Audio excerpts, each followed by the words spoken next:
Az NB1-es labdarúgó bajnokság harmadik fordulójában a KT együttese a Mezőköves csapatát fogadta szombaton este.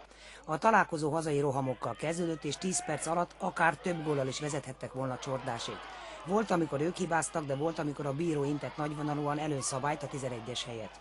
Ugyanakkor a másik oldalon, a 12. percben Lovrics könnyelműsége után, aki piros lapot is kapott, megadta a lehetőséget az ellenfélnek, de a hazai kapuban debütáló Tóth kifogta Sivák büntetőjét.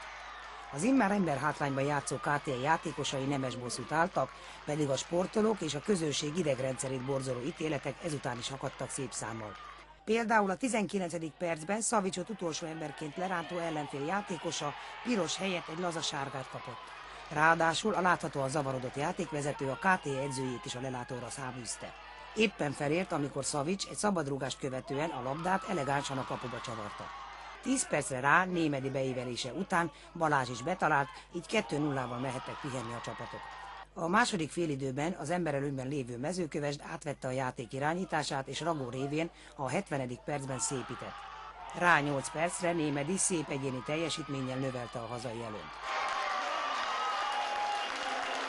A 87. percben Bogdány egy kipattanót még a hálóba pofozott, de a találkozót teljesen megérdemelten a KTE nyerte meg 3-2-re.